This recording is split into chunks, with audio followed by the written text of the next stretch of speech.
এখানে সিটে সব সময় উইন্ডো সিটই পাওয়া যায়, সো কোনো উইন্ডো নিয়ে মারামারি করার ঝামেলাই নেই, সুন্দরভাবে পাশে বসে ফটোগ্রাফি করতে করতে যাওয়া যায়। এটা একটা স্টেশন, অ্যান্ড কুতনো এটার নাম। অ্যান্ড পেরন, পেরন মানে প্ল্যাটফর্ম, ভিএসচে মানে ভিএসচে মানে এক্সিট।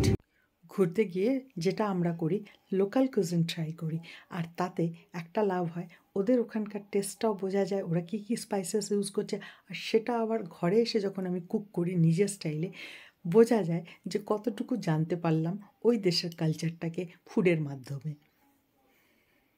স্টিম রাইসের সাথে ছিল ক্র্যাব থাই কারি, আর ছিল চাইনিজ স্টাইলে বকচয়। টমেটো চাটনিটা বানিয়েছিলাম বিহারি স্টাইলে, আর তার সাথে রাশিয়ান স্যালাদ। এই নিয়েই আমাদের 31st লাঞ্চ মেনুটা তৈরি হয়েছিল।